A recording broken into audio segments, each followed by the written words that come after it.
authorities have failed to enforce the law as pro-Palestinian protesters celebrated the life of Hamas leader Yahya Sinwar. They called the terrorist leader a legend who will inspire resistance, in other words, terrorism, around the world. These are scenes I never imagined we'd see in our safe country. It's racism I never imagined would be tolerated by political leaders.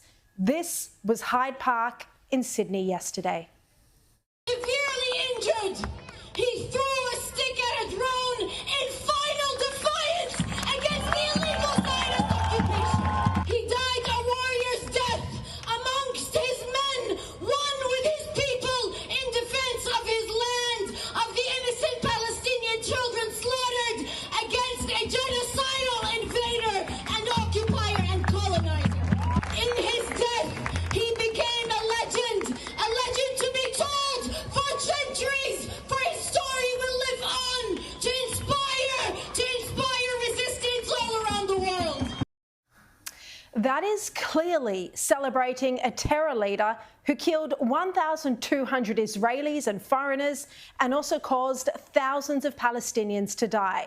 But her next remarks, in my view, are not only hate speech, but arguably incitement to violence as well.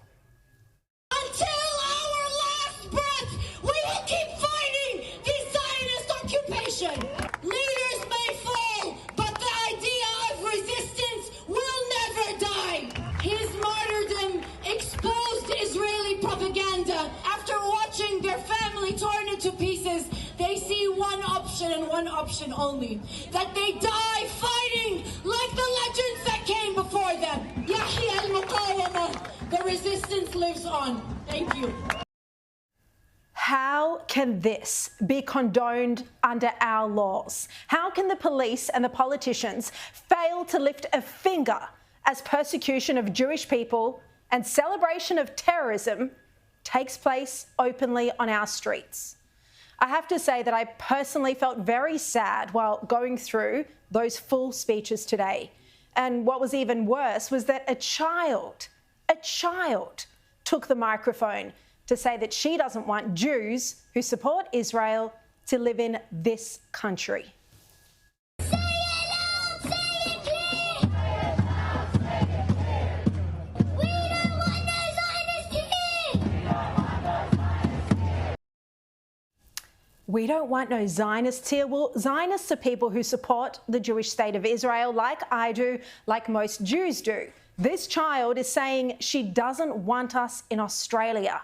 How is such racist bile just allowed to go on again and again and again? And it makes me think of this.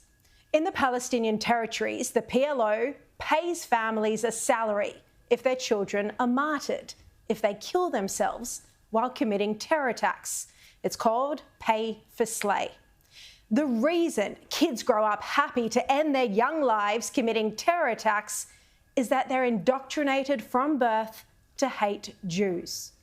And this is now happening in Australia. Children from birth are being indoctrinated to hate us. And here's more of what this mere child had to say.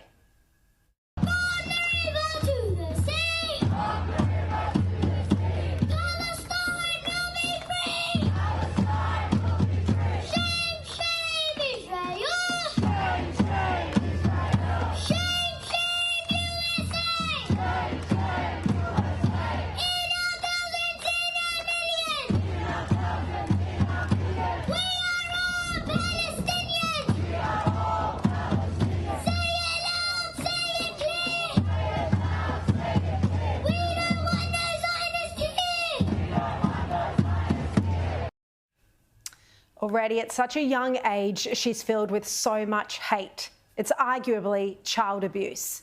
And it's terrifying to think of what that generation will be when they become adults.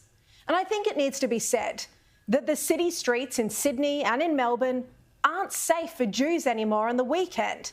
The city is a no-go zone because it's filled with thousands of these vile protesters. The New South Wales, Victorian and federal governments need to do something about this. Western leaders were criticised for allowing anti-Semitism to flourish in the 30s, and we're now watching a repeat with no one taking any action.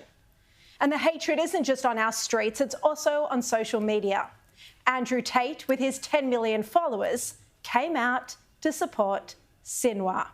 He said, "I can only pray for a death as heroic as Yahya Sinwar, brave, defiant in the face of evil, and dedicated to his life's purpose. He deserves eternal rest. He earned it."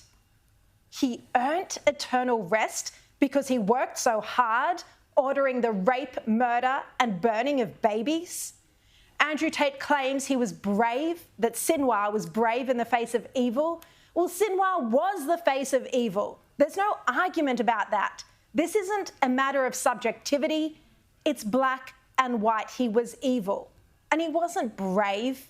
He was a coward who hid in the tunnels while using hostages and Palestinian civilians as human shields.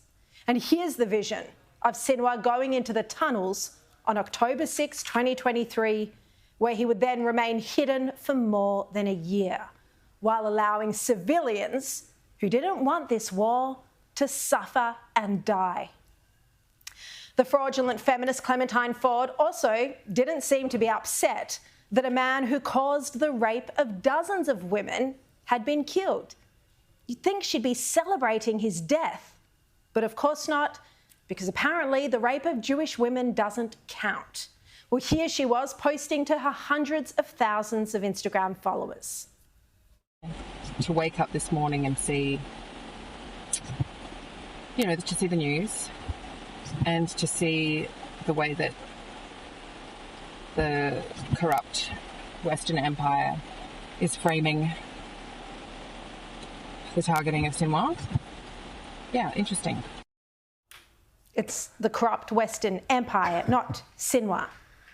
The Australian reports today that Clementine Ford then shared a post that compared Sinwar to Jesus. It said, "I'd be careful about banking on the martyrdom of Palestinian resistance. When authorities killed that dude from Nazareth, they believed they had crushed his whole movement. Now we count time from the year of his birth." I mean, come on. How can anyone seriously compare Sinwar, responsible for the massacre of 1,200 innocent people, including children in their cots, to Jesus, a man who preached peace and tolerance, a healer and a force for good? And by the way, I'll quickly add that she then went on to attack me personally, Clementine Ford calling me a swear word idiot and a troll, because I had dared to point out that Sinwar would still be alive if Israel had listened to Anthony Albanese and had a ceasefire. Now, I just want to reiterate this point. There are some areas in life where there's no grey, where there's only black and white, wrong and right, good and evil. And Sinwar was an evil figure who brought tragedy to Israel. He also brought death and destruction to his own people. There was no war on October 6th last year. Every, and I mean every, Palestinian death is on his conscience. The casualties were his deliberate military strategy. He was prepared to let his people die. He even stopped them from leaving when Israel begged them to evacuate.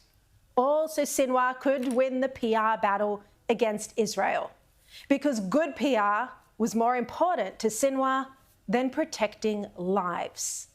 In fact, he once told Israeli interrogators that the death of 100,000 innocent people was worth the return of just 100 Palestinian terrorists. New York Times columnist Bret Stephens describes Hamas's reign of terror over Palestinians, which he says Sinwar enforced through a regime of Stasi-like domestic surveillance and extreme brutality toward anyone who questioned Hamas's edicts or ran afoul its moral code, including for the crime of being gay. We cannot allow the social media activists and the angry protesters on our streets to blur the laws of morality. Moral law is conduct derived from an objective right and wrong. The laws of morality haven't changed. For those celebrating Sinwar, you are in the wrong.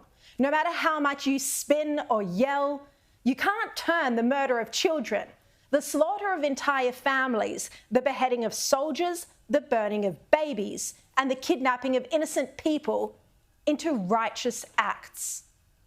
The far left and the far right, the woke and the bigots, have come full circle, and they've joined together to try justify murder, mutilation and rape, to justify depravity, tragedy and barbarity. But it's pure anti-Semitism. It's racism in disguise. And what's terrifying is that these extremists are given encouragement by leaders like Kamala Harris.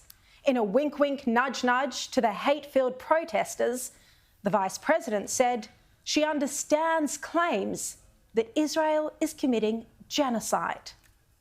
Genocide, billions of dollars, So 2,000 people dead, 19,000 children are dead. 19,000 children are dead. listen, what he's talking about, it's real.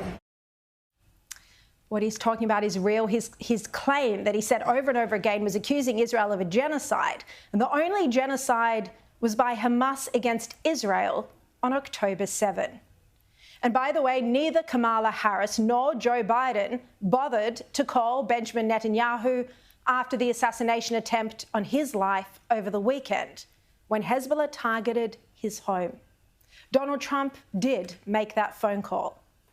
And an egregious breach of trust, someone from the Biden administration, and there is an investigation, is accused of leaking classified details of Israel's planned strike on Iran. Now, this is why Jews who have been apolitical or who may have supported both political parties in the past are now turning into single-issue voters. The new Republican Jewish Coalition advert in the US encapsulates this very point quite well. Did you watch the news lately? Israel's under attack, anti-Semitism like I never thought I would see. Did you hear about Samantha's boy, Max? No. He got spit on just walking at Penn. I mean, that's scary. What about Kamala? Ugh, busy defending the squad. Ay vey. You know, Trump I never cared for, but at least he'll keep us safe. I never voted Republican in my life, but I am voting Trump. Amen. And it's the same in Australia as well, where there's been a shocking failure to take action to ensure the safety of all Australians, all of us. And we know the reason. Politicians don't want to lose the Muslim vote, so they're putting politics above national security. Hate is rising on our streets. The authorities are doing nothing about it. I mean, some of these scenes we're seeing, and I'll talk about the arson attack, the suspected arson attack of a kosher kitchen just on the weekend in North Bondi. Well, these could be scenes from 1930s Germany. Western leaders all pledged never again, and yet here we are.